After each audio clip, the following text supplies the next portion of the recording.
Hello, magandang hapon sa inyo mga sir and ma'am. Ito, may new arrival tayo. 2007 Honda CR-V automatic transmission. Yan. Registered jade green ang color, headlight, gaganda. Yan, panalo to guys. Wala na kayong masasabi dito. Mga gulong Goodyear, makakapal pang gulong. Yan. Tara, ikutan natin. Yan, exterior nya. Ayan, makinis na makinis. Latang lata yan guys. Wala ka nang mapipintas dito sa CR-V na to. Eto lang, tint lang ang ano natin, ang papalitan natin dyan. Pero normal naman sa second hand yan. Ayan, naka white plate, gas engine ang CR-V natin. Ayan. So tingnan nyo, baka makusunadahan nyo.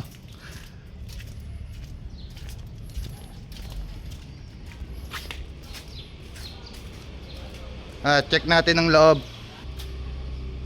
Ito ang loob nya. Napaka fresh. Naka leather, naka Android. Naka Android ka na. Dashboard. Sa old model mga sir and ma'am, wala ka nang makikita dito. Wala ka nang makikitang ganitong ka-fresh na Honda CR-V. Ayan. Napakaganda. 5-seater ang capacity nito. Ayan ang second row. Fresh na fresh ang mga upuan nito. Wala ka nang masasabi dito. Ceiling. Ayan. Malinis. Malinis na malinis. Ito yung likod natin. Ayan. Ayan yung likod. May previous pa kayo. Ito ata previous. Previous to. Ayan. Kung sino man makakakuha nito, may previous na kayong, may libre na kayong transmission fluid. Ayan. Makakabili. Solid na solid to. Ayan. Tingnan nyo naman ang loob guys.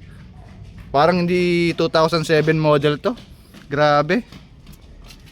Napakaganda. Yan, sa mga interesado, puntaan nyo sa Bacoor, Cavite. Or text nyo ako. Text or call nyo po ako. Check natin engine bay. Yan ang engine bay natin. Tingnan nyo naman. Parang hindi nagbago. Parang walang napalitan. Napakaganda, napakalinis. Ayan. Ganda nito. Ayan. Close. Ayan guys, sa mga interesado, PM nyo ako. Ayan, sa halagang 298k. Meron ka ng Honda CR-V na automatic. Ayan. So, yun, mga sir and ma'am, puntahan nyo po ako sa Bacoor, Cavite. Location nito. Ayan. Maraming salamat.